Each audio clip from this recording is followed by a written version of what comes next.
शेर जो होते हैं वो मांस ही क्यों खाते हैं, घास फूस क्यों नहीं खाते?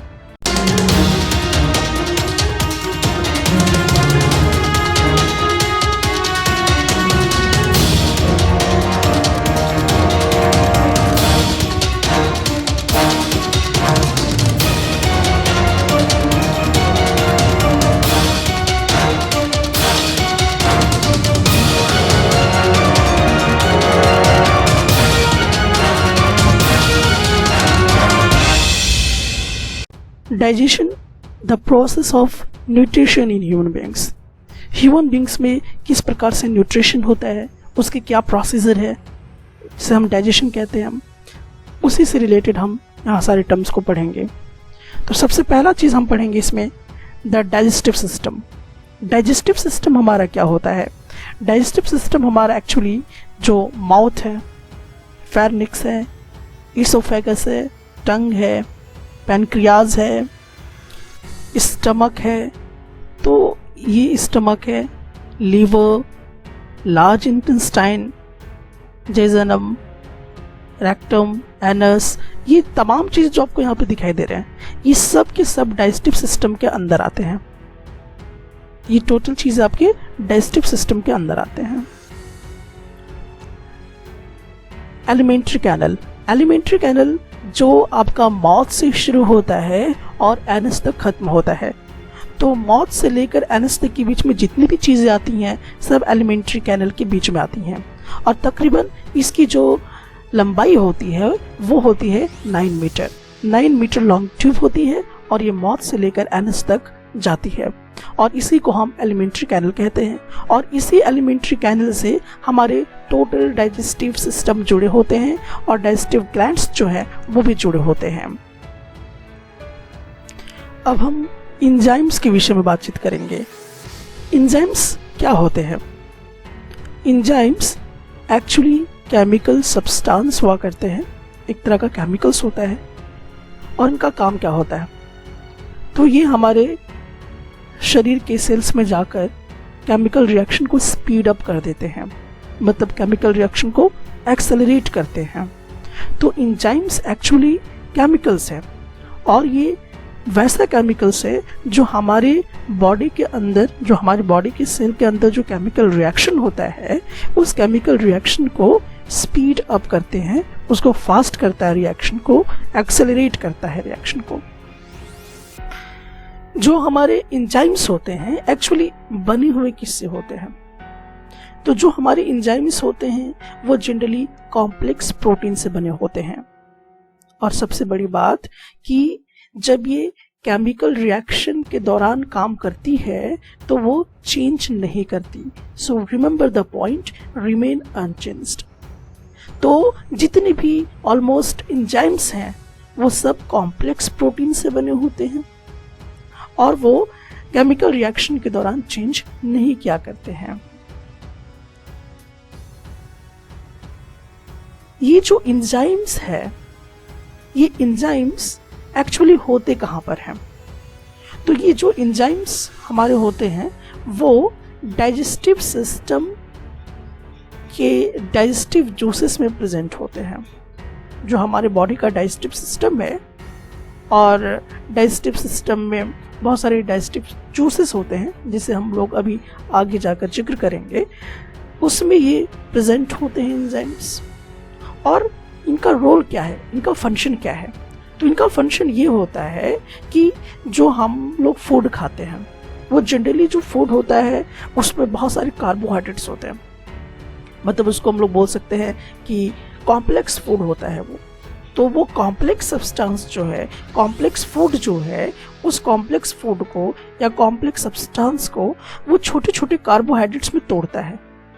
कार्बोहाइड्रेट्स बहुत ज़्यादा होता है, पूरा गुच्छा होता है कार्बोहाइड्रेट्स का, और उस गुच्छे वाले को, उस कार्बोहाइड्रेट्स को वो धीरे धीरे स्प्लिट अप कर देता है, उसको सिंपल शुगर में कन्वर्ट कर देता है। तो एंजाइम्स का ये मेन फंक्शन हुआ करता है। इंजेशन एंड डाइजेशन, इन दोनों को हम समझने की कोशिश करते हैं। इंजेशन, जब हम फूड को खाते हैं, जब फूड को अपने माउथ के अंदर डालते हैं तो उसे हम लोग इंजेशन कहा करते हैं। जैसा कि यहाँ पर देख सकते हैं कि ये जो लड़का है वो फूड को खा रहा है। टू टेकिंग इन फूड, जब हम फूड को खाते हैं तो उसे हम इंजेशन कहा करते हैं। अब बात ये समझ में हम लोगों को आनी चाहिए कि डाइजेशन क्या होता है।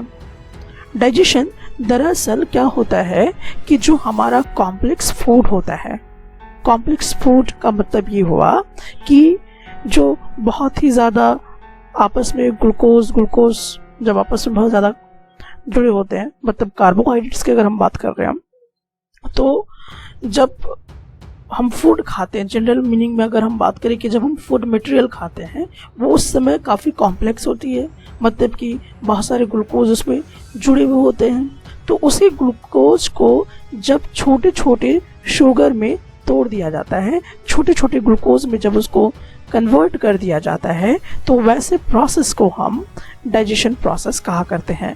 जैसा कि यहाँ पर देख सकते हैं कि ये एक ग्लूकोज है, ये एक ग्लूकोज है, तो ये दोनों ग्लूकोज मिले हुए हैं। इसी तरह से जो फूड होते हैं उसमें बहुत सारे ग्लूकोज आपस में जुड़े होते हैं, तो उन सब ग्लूकोज को वन बाय वन हम लोग क्या करते हैं, स्प्लिट करते हैं, स्मॉलर सब्सटेंस में तोड़ देते हैं। और जब हम किसी भी ग्लूकोज को स्मॉलर सब्सटेंस में तोड़ते हैं, कार्बोहाइड्रेट्स को ब्रेक करते हैं, और ये सब ब्रेक जो होती है वो हमारे जो डाइजेस्टिव सिस्टम उसके अकॉर्डिंग होती है। तो जब कॉम्प्लेक्स फूड मटेरियल आपके स्मॉलर सब्सटेंस में ब्रेक हो जाएंगे तो उसे हम डाइजेशन प्रोसेस कहा करते हैं।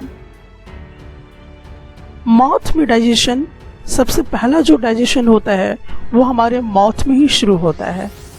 तो जैसे ही हम फूड को माउथ में डालते हैं तो हमारा पहला डाइजेशन का जो स्टार्टिंग है वो माउथ में ही स्टार्ट हो जाता है, लेकिन पूरा कंप्लीट डाइजेशन नहीं होता है, लेकिन स्टार्ट हो जाता है। तो माउथ में जैसे फूड को डालेंगे वो हमारा डाइजेशन प्रोसेस करना शुरू कर जाता है। अब हम जैसे फूड को डालते हैं अपने मुंह के अंदर, तो होता क्या है कि हम फूड को चबाते हैं, जो बड़े बड़े पीसेस होते हैं फूड के उसे हम छोटे छोटे टुकड़ों में तोड़ते हैं और चबाते हैं, उसको ग्राइंड करते हैं। तो ये एक एक्चुअली फिजिकल डाइजेशन के कैटेगरी में आता है। लेकिन जो डाइजेशन का प्रोसेस है एक्चुअली वो करता क्या है कि जो हमारा फूड है, जो हम फूड खा रहे हैं, वो एक्चुअली होता क्या है, वो कार्बोहाइड्रेट्स होता है, स्टार्च के फॉर्म में होता है, और उसी स्टार्च को, उसी कार्बोहाइड्रेट्स को हम सिंपल शुगर में कन्वर्ट करते हैं, छोटे छोटे टुकड़ों में कन्वर्ट करते हैं। अब आपको जैसे कि बहुत पहले ही पता है कि ये जो कार्बोहाइड्रेट्स हैं, जो स्टार्च है, जो कॉम्प्लेक्स फूड है, इसको हम सिंपल शुगर में कैसे कन्वर्ट करेंगे। तो इसके लिए हम लोगों को क्या जरूरत होती है, एंजाइम्स की जरूरत होती है। तो हम लोग एंजाइम्स के विषय में थोड़ा जानेंगे। तो जनरली होता क्या है कि हमारे माउथ के अंदर स्लाइवा होता है, और स्लाइवा जो है उसमें एक एंजाइम्स होता है जिसको हम सैलिवरी एमिलेज कहा करते हैं। ये सैलिवरी एमिलेज एंजाइम्स होती है और यही स्लाइवा को बाहर निकालने में मदद करती है। तो स्लाइवा एक लिक्विड का पार्ट होता है, एक लिक्विड जैसा होता है जो हमारे माउथ में होता है, जो पानी के जैसा होता है, और ये क्या करता है, आपके फूड को, जो फूड आप खाते हैं उसको लुब्रिकेंट करता है, उसको स्वेलन करता है।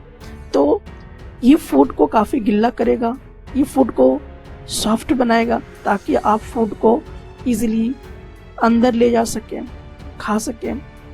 तो जो स्लाइवा होता है उसका जो फंक्शन होता है, जो एग्जामिनेशन में अक्सर पूछा जाता है, तो वो आपको दिमाग में रखनी है कि स्लाइवा का क्या फंक्शन है। तो स्लाइवा का फंक्शन है कि वो फूड को लुब्रिकेंट किया करेगा, और स्वालोइंग क्या करेगा, वो फूड को थोड़ा सा फुला देगा, गिल्ला कर देगा और इजी डाइजेशन हमारा बना देगा। सो स्लाइवा एक्चुअली कहाँ से निकलती है, तो एक ग्लैंड्स होती है, स्लेवरी ग्लैंड्स, जैसा कि यहाँ पे आप देख रहे हैं, और वहाँ पर एक सैलिवरी एमिलेज होता है एंजाइम्स, उसके जरिए सेक्रेट की जाती है।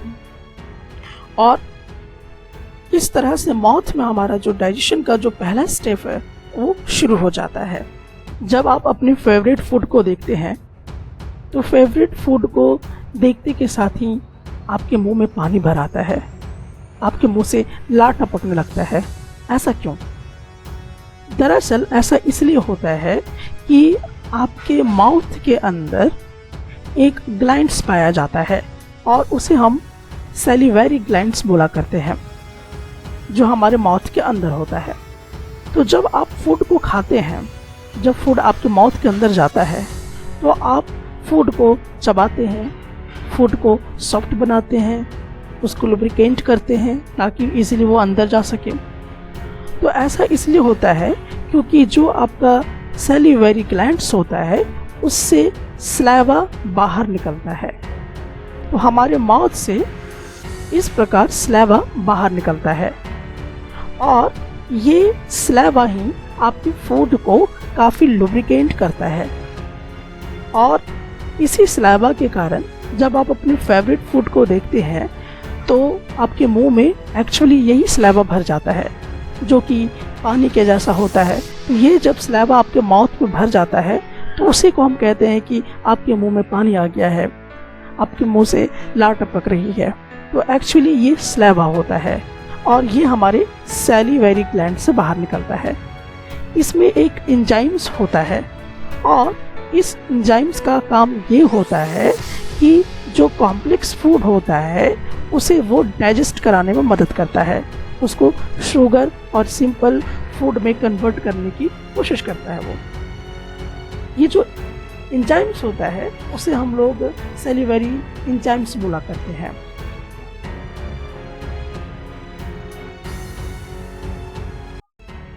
जब आपका फूड माउथ में होता है तो जब वो फूड स्लाइवा से पूरी तरह से मिल जाता है तो आपका फूड ईसोफेगस के जरिए पास किया जाता है। ये जो आपको दिखाई दे रहा है इसे हम कहते हैं ईसोफेगस। इसी के जरिए फूड आपका पास होता है। तो ईसोफेगस में आप थोड़ा सोचें कि किस प्रकार से फूड नीचे की तरफ मूव करता होगा। दरअसल ऐसा इसलिए होता है क्योंकि जो हमारा ईसोफेगस होता है वो एक मस्कुलर होता है, मसल से बना होता है। तो इस ईसोफेगस में कॉन्ट्रैक्शन और रिलैक्सेशन होता है, जिसके वजह से जैसे कि यहाँ पर आप देख सकते हैं कि जो ये फूड पार्टिकल है वो धीरे धीरे धीरे धीरे ईसोफेगस से होते हुए स्टमक की तरफ चला जाएगा। तो ऐसा इसलिए होगा क्योंकि ये जो ईसोफेगस है वो कॉन्ट्रैक्ट होगा, रिलैक्स होगा, जिसके वजह से एक मोमेंट आएगा इस फूड में जिसको हम पेरिस्टाल्टिक मोमेंट कहा करते हैं। जैसा कि यहाँ पे देख सकते हैं तो फूड इस तरह का मोमेंट करते हुए जा रहा है, तो इस मोमेंट को हम पेरिस्टाल्टिक मोमेंट कहा करते हैं। एलिमेंट्री कैनल का वही एक ऐसा हिस्सा है यानी कि ईसोफेगस जहाँ पर डाइजेशन प्रोसेस नहीं हुआ करती है। हमारा फूड ईसोफेगस से होते हुए स्टमक में आता है और रियली में इसी जगह पर हमारा फूड डाइजेस्ट भी करता है। सो यहाँ पर हम देख सकते हैं कि जब हमारा फूड स्टमक में आता है तो इस स्टमक से गैस्ट्रिक जूसेस निकलते हैं और इसमें HCl भी होता है, हाइड्रोक्लोरिक एसिड्स। और ये हाइड्रोक्लोरिक एसिड का क्या फंक्शन होता है? एक्चुअली हाइड्रोक्लोरिक एसिड का ये काम होता है कि जो भी फूड में जर्म्स प्रेजेंट होते हैं उसे वो जान से मार देता है। हाइड्रोक्लोरिक एसिड का एक और फंक्शन है, ये पेप्सिनोजेन को पेप्सिन में एक्टिवेट करता है।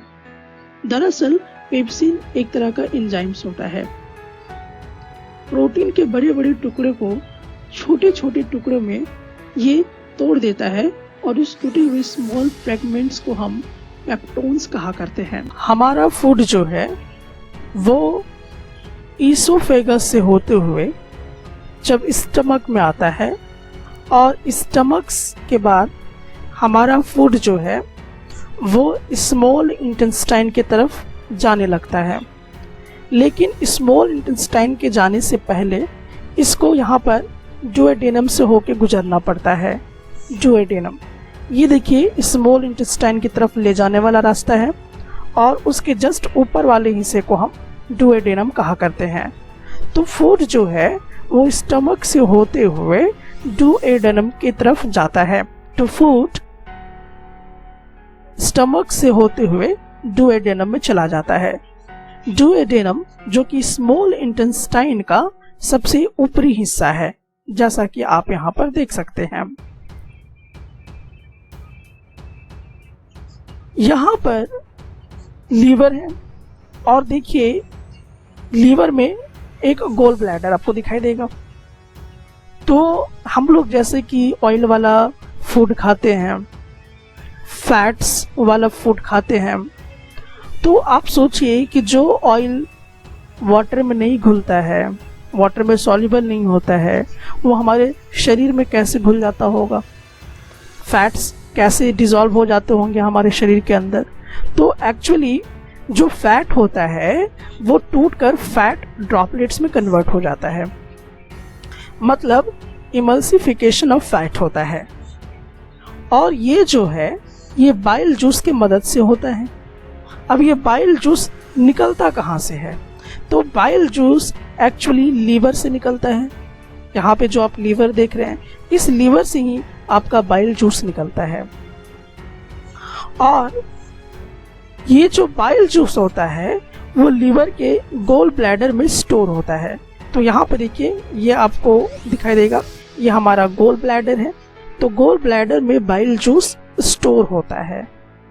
तो बाइल जूस सेक्रेट होती है लीवर से और बाइल जूस स्टोर होता है गोल ब्लैडर में, और ये हमारे फूड के साथ मिल जाता है। और ये उस फूड में अगर फैट है, ऑयल है, तो उसको वो क्या करेगा, इमल्सिफिकेशन कर देगा, फैट को फैट ड्रॉपलेट्स में कन्वर्ट कर देगा। एक बड़ा इंपॉर्टेंट पॉइंट है यहाँ पर कि जो हमारा बाइल होता है उसके पास किसी भी तरह का कोई डाइजेस्टिव एंजाइम्स नहीं पाया जाता है। तो ये बात आपको याद रखनी है कि जो बाइल है उसके पास डाइजेस्टिव एंजाइम्स नहीं होता है। ये जो बाइल है ये करता क्या है, इसका काम क्या है? बाइल का काम ये होता है कि ये अल्कलाइन मीडियम बनाता है। अल्कलाइन मीडियम क्या होता है? अल्कलाइन मीडियम मतलब कि बेसिक सॉल्यूशन रेडी करता है हमारे पेट के अंदर। अब ये क्यों बनाता है बेसिक मीडियम या अल्कलाइन मीडियम क्यों बनाता है? इसका रीज़न है, जैसा कि हम जानते हैं कि हमारे स्टमक में HCl है, हाइड्रोक्लोरिक एसिड है, जिसके वजह से अगर हाइड्रोक्लोरिक एसिड ज़्यादा हो जाता है तो हमारे पेट में दर्द शुरू हो जाता है। तो एसिड की मात्रा ज़्यादा ना हो जाए इसीलिए बेस की आवश्यकता होती है ताकि वो उसको न्यूट्रलाइज कर दे। अगर इक्वल एसिड इक्वल बेस होगा तो न्यूट्रलाइज हो जाएगा। तो अल्कलाइन मीडियम बनाने का तो एक ये पर्पज़ है, और जो बड़ा इम्पॉर्टेंट पर्पज़ है वो ये है कि जो भी पेनक्रियाटिक आपके एंजाइम्स होते हैं वो पेनक्रियाटिक एंजाइम्स को एसेंशियल एक्शन करने के लिए भी बनाता है। तो पेनक्रियाटिक एंजाइम्स एक्शन कर सके, उसमें एक्टिवेट हो सके, इसके लिए बाइल जो होती है वो बहुत ही ज़्यादा ज़रूरी होती है। पेनक्रियाज, हमारा पेनक्रियाज होता कहाँ पर है? तो आप देख सकते हैं कि ये जो है आपका पेनक्रियाज है। पेनक्रियाज आप यहाँ पे देख सकते हैं जो कि स्टमक के नीचे होती है और ठीक उसके पैरेलल होती है। तो पेनक्रियाज का पोजीशन यहाँ पर है। पेनक्रियाज पेनक्रियाटिक जूस को सैक्रेट करता है। पेनक्रियाटिक जूसेस में 3 एंजाइम्स इन्वॉल्व होते हैं। तो जैसा कि आप यहाँ पे देख रहे हैं कि आपका पेनक्रियाज है और इस पेनक्रियाज में 3 एंजाइम्स जो होते हैं वो इन्वॉल्व होते हैं। पहला होता है ट्रैप्सिन। इसका फंक्शन ये होता है, जो ट्रैप्सिन एंजाइम्स होता है वो पेप्टोन्स को प्रोटोजिस में छोटे छोटे पेप्टाइड्स में कन्वर्ट कर देता है। मतलब साधारण भाषा में अगर मैं बोलूँ आपको, तो जो ट्रैप्सिन होता है वो प्रोटीन को ब्रेक डाउन करता है, प्रोटीन को छोटे छोटे टुकड़ों में तोड़ देता है। कुल मिलाकर बात यह है कि ट्रैप्सिन जो है वो प्रोटीन को डाइजेस्ट करने में मदद करता है। अब दूसरा जो एंजाइम्स आता है वो है हमारा एमिलेस। एमिलेज स्टार्च को तोड़ता है, स्टार्च को ब्रेक डाउन करता है, उसको मॉल्टेज में कन्वर्ट करता है। और थर्ड जो हमारा होता है वो है लिपेस। लिपेस क्या करता है कि जो आपका इमल्सिफाइड फैट्स हैं उसको वो और ज़्यादा ब्रेक कर देता है, टूटे हुए फैट्स को और ज़्यादा तोड़ देता है। तो जैसा कि यहाँ पर देख सकते हैं कि फैट्स फैटी एसिड्स में और ग्लिसरॉल में कन्वर्ट हो जाता है। सो आपको इनके सारे फंक्शंस याद रखने हैं जो ज़्यादा ज़रूरी हैं। स्मॉल इंटेस्टाइन, स्मॉल इंटेस्टाइन दरअसल हमारा ये होता है, ये जैसा कि आप देख पा रहे हैं ये हमारे शरीर में कोयल के जैसा होता है। स्मॉल इंटेस्टाइन को 3 भागों में डिवाइड किया गया है, एक डुओडेनम में, दूसरा जेजेनम और तीसरा इलियम। क्या आपको पता है स्मॉल इंटेस्टाइन हमारी एलिमेंट्री कैनल का सबसे ज़्यादा लार्जेस्ट पार्ट है। इसकी लंबाई तकरीबन 6.5 मीटर होती है, जो कि एक किसी भी एडल्ट पर्सन में हो सकता है। 6.5 मीटर लंबा होता है, हमारी एलिमेंट्री कैनल का सबसे लार्जेस्ट पार्ट है। अब आप सोच रहे होंगे कि अगर स्मॉल इंटेस्टाइन हमारे एलिमेंट्री कैनल का इतना लंबा अगर पार्ट है तो इसका नाम स्मॉल इंटेस्टाइन क्यों रखा गया? दरअसल ऐसा इसलिए रखा गया क्योंकि स्मॉल इंटेस्टाइन काफ़ी ज़्यादा पतला होता है, बहुत ही ज़्यादा नैरो होता है। इसका जो डायमीटर होता है वो बहुत ही कम होता है, इसी वजह से ये बहुत ही ज़्यादा नैरो होता है और इसी वजह से इसको स्मॉल इंटेस्टाइन कहा जाता है। शेर जो होते हैं वो मांस ही क्यों खाते हैं, घास फूस क्यों नहीं खाते? दरअसल ऐसा इसलिए होता है, जो घास होते हैं, ग्रास होते हैं या रॉ मटेरियल्स वेजिटेबल्स जो होते हैं उनमें सेलुलोज पाया जाता है। सेलुलोज जो कि कार्बोहाइड्रेट्स का बहुत ही बड़ा चेन है, तो सेलुलोज उसको हम बोला करते हैं, जिसमें नॉर्मल भाषा में अगर मैं बोलूं जिसमें लकड़ी जैसा कुछ तत्व पाया जाए उसको हम सेलुलोज कहा करते हैं। तो उन सब जैसे कि ग्रास हो गया, वेजिटेबल, रॉ मटेरियल्स, उनमें सेलुलोज पाया जाता है और सेलुलोज को डाइजेस्ट करने के लिए लॉन्गर स्मॉल इंटेस्टाइन की ज़रूरत होती है। स्मॉल इंटेस्टाइन लॉन्गर होना चाहिए। मैं एक चीज़ यहाँ पे आपको ये बता दूँ कि जो स्मॉल इंटेस्टाइन है सब एनिमल का सेम नहीं रहता है, अलग अलग फूड हैबिट के हिसाब से अलग अलग लेंथ होती है स्मॉल इंटेस्टाइन की। तो अगर जो सेलुलोज वगैरह खाते हैं, जो हर्बीवोरस एनिमल्स होते हैं, उनको जनरली लॉन्गर स्मॉल इंटेस्टाइन की ज़रूरत होती है। जैसे कि हम लोग काऊ को देख सकते हैं, तो काऊ घास फूस इसीलिए खा के पचा पाती है क्योंकि इनका जो स्मॉल इंटेस्टाइन होता है वो काफ़ी लॉन्गर होता है, जबकि टाइगर्स के पास स्मॉल इंटेस्टाइन स्मॉलर होता है। इसीलिए ये मीट वगैरह खाते हैं और मीट में भी होता है कार्बोहाइड्रेट्स, लेकिन मीट को डाइजेस्ट करना थोड़ा आसान होता है। इसीलिए टाइगर्स ज़्यादातर मांस खाते हैं, ना कि घास फूस खाते हैं। आपको एक बात नोट रखनी चाहिए कि जो हमारा डाइजेशन प्रोसेस होता है वो टोटली कहाँ पे जाके कंप्लीट डाइजेशन करता है, तो कंप्लीट डाइजेशन आपका स्मॉल इंटेस्टाइन में करता है। रिमेंबर द पॉइंट कि कंप्लीट डाइजेशन हमारे बॉडी के किस हिस्से में होती है? स्मॉल इंटेस्टाइन में आपका कंप्लीट डाइजेशन हो जाता है, मतलब कार्बोहाइड्रेट्स, प्रोटीन्स, फैट्स, टोटल चीज़ डाइजेस्ट हो जाती है यहाँ पर आकर। सो स्मॉल इंटेस्टाइन एक ऐसा साइट है जहाँ पर कंप्लीट डाइजेशन होता है। हमारा जो फूड है जब वो स्मॉल इंटेस्टाइन में बहुत सारे इंटेस्टियल जूसेस के ज़रिए डाइजेस्ट होता है तो क्या होता है, थोड़ा सा हम इस पर गौर करें। दरअसल होता ये है कि प्रोटीन जो है वो टूटकर एमिनो एसिड में कन्वर्ट हो जाता है, कार्बोहाइड्रेट्स वो ग्लूकोज में कन्वर्ट हो जाता है, और जो फैट्स है वो फैट्स फैटी एसिड्स और ग्लिसरोल में कन्वर्ट हो जाता है। दरअसल ये जब ब्रेक होते हैं, जो कि हम बात कर रहे हैं एमिनो एसिड्स की, ग्लूकोज की, फैटी एसिड्स और ग्लिसरोल की, ये सारे बहुत ही छोटे छोटे टुकड़ों में कन्वर्ट हो जाते हैं और ये वाटर में डिसॉल्वेबल भी हो जाते हैं और इजीली डाइजेस्टेबल बन जाते हैं।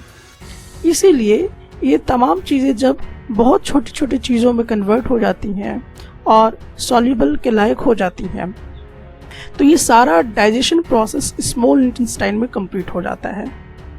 स्मॉल इंटेस्टाइन में जब हमारा डाइजेशन कंप्लीट होता है तो स्मॉल इंटेस्टाइन से ये सारा डाइजेस्टेड फूड हमारा विल्लाई में चला जाता है। अब ये विल्लाई क्या है? दरअसल विल्लाई इस प्रकार से दिखाई देता है। ये स्मॉल इंटेस्टाइन का इनर सरफेस है, मतलब स्मॉल इंटेस्टाइन के ठीक अंदर वाले सरफेस में हम जाएंगे तो इस तरह का आपको दिखाई देगा, जो कि एक्चुअली फिंगर जैसा आपको दिखाई दे रहा है, फिंगर लाइक प्रोजेक्शन है।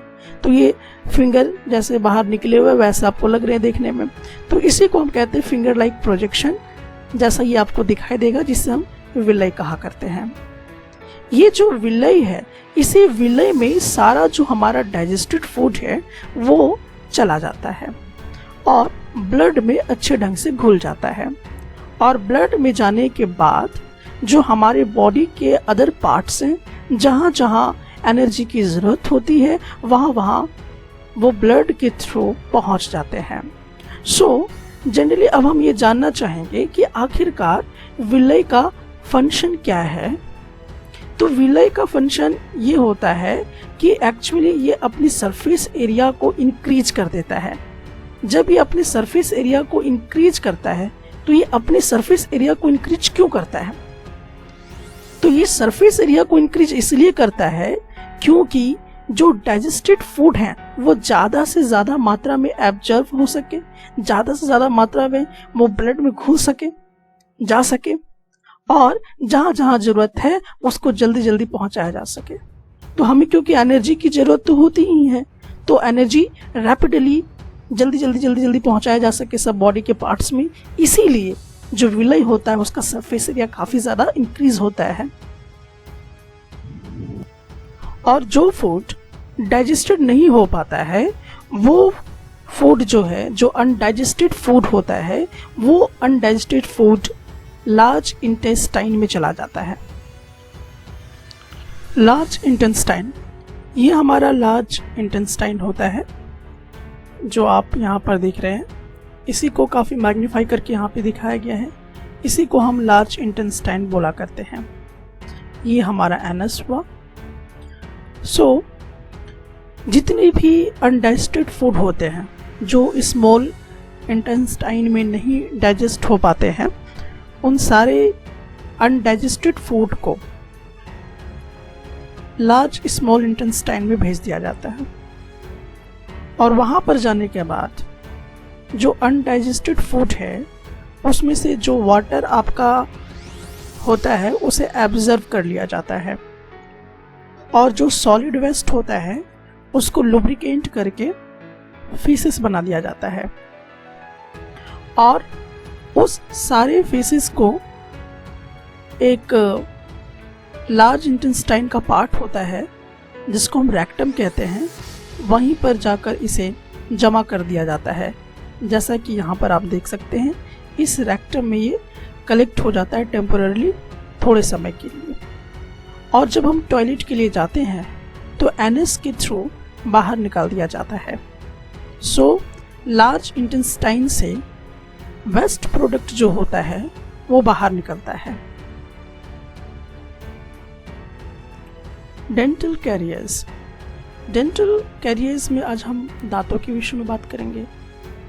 तो ये हमारा दांत है और इस दांत में कुछ पार्ट्स होते हैं, तो सबसे पहले हम उस पार्ट्स को समझ लेते हैं। दांत का जो सबसे ज़्यादा हार्डेस्ट मटेरियल होता है वो होता है इनामेल। ये हमारे दांत का सबसे ज़्यादा हार्डेस्ट सब्सटेंस है, ना कि सिर्फ दांत का बल्कि हमारे पूरे शरीर का सबसे अगर कोई हार्ड सब्सटेंस है तो वो हमारा इनामेल ही है। ये हमारे हड्डियों से भी काफ़ी ज़्यादा हार्ड होता है और ये दांतों के सबसे आउटर कवर में होता है। तो जो हमारा आउटर कवर है टूथ का, उसी को हम इनामेल कहा करते हैं। ठीक इस इनामेल से नीचे जो हमें दिखाई दे रहा है इसको हम डेंटाइन कहा करते हैं। लगभग ये हड्डी के जैसा ही होता है और ये ठीक इनामेल के नीचे पाया जाता है। ठीक उसी प्रकार से अगर हम थोड़ा सा और नीचे देखें तो हम लोगों को पल्प कैविटी दिखाई देगा, डेंटल कैविटी, या हम इसको बोला करते हैं पल्प कैविटी। तो यहाँ पर आप देख रहे हैं कि ये पल्प कैविटी है। यहाँ पल्प कैविटी में क्या होता है कि बहुत सारे ये नसों से जुड़ा होता है, ब्लड कैपिलरी से जुड़ा होता है और बहुत सारे नर्व सिस्टम से जुड़ा होता है। तो ये हमारा पल्प कैविटी कहलाता है। सो हमने ये जाना कि हमारे दांत का सबसे ज़्यादा हार्डेस्ट मटेरियल कौन है, तो वो हमारा इनामेल होता है। ये इतना हार्ड होता है कि आपकी हड्डी से भी ज़्यादा स्ट्रॉन्ग होता है, ज़्यादा हार्ड होता है। अब हम बात करते हैं कि आखिरकार डेंटल कैरियर्स क्या होते हैं। तो डेंटल कैरियर्स जो होता है, जब आपके दांतों में छोटे छोटे होल्स हो जाते हैं, अगर स्मॉल कैविटीज बन जाते हैं तो उसे हम डेंटल कैरियर्स बोला करते हैं। जैसा कि आप यहाँ पर देख रहे हैं, इन दांतों के बीच में आप देखिए कि ये इस तरह का होल बन गया है, ठीक है। तो ये जो आपको स्मॉल कैविटीज दिखाई दे रही, जो स्मॉल होल्स आपको दिखाई दे रहा है ना, इसी स्मॉल होल्स को हम लोग बोला करते हैं डेंटल कैरियर्स। ये होता कैसे है? एक्चुअली डेंटल कैरियर्स होने का रीज़न ये है कि जो आप खाना खाते हैं उसमें शुगर प्रेजेंट होता है और आपके माउथ में बैक्टीरिया होती है। तो वो बैक्टीरिया क्या करता है, उस शुगर के साथ अटैक कर देता है और अटैक करने पर एसिड का फॉर्मेशन करता है। और वही एसिड आपके जो दांत में कैल्शियम होता है, क्योंकि आपका दांत कैल्शियम से बना होता है, तो उस दांत को वो एसिड क्या कर देगा, करोड कर देगा, उसको धीरे धीरे ख़त्म करना शुरू कर देता है, जिसके वजह से ये स्मॉल टाइप के जो होल्स हैं वो बनना शुरू हो जाता है और इसी स्मॉल कैविटीज़ को हम डेंटल कैरियर्स कहा करते हैं। सो ये धीरे धीरे धीरे एसिड जब आपके पल्प कैविटी में जाने लगते हैं तो आपको ये जो एसिड्स होते हैं वो काफ़ी इरिटेट करने लगते हैं, जिसकी वजह से आपको दांतों में दर्द हो जाता है। तो ऐसे समस्या से बचने के लिए हमें क्या करना चाहिए? तो ऐसे चीज़ों से बचने के लिए हम लोगों को एक्चुअली, क्योंकि हमें ये समझ में आ गया कि एसिड का फॉर्मेशन ज़्यादा हो जाता है दांतों में, इसीलिए वो हमारे जो दांत होते हैं वो ख़त्म हो जाते हैं, उसमें डेंटल कैरियर्स बनना शुरू हो जाता है। तो इसके लिए आपको क्या करना है कि अगर आप इस तरह के दांत चाहते हैं तो आप जब भी खाना खाएं, खाना खाने के बाद रेगुलर ब्रश करें और टूथपेस्ट का इस्तेमाल करें। टूथपेस्ट में बेस होता है, तो जब एसिड बेस के साथ रिएक्ट होगा तो वो न्यूट्रलाइज हो जाएगा और आपके दांतों के अंदर स्मॉल कैविटीज़ नहीं बन पाएगा।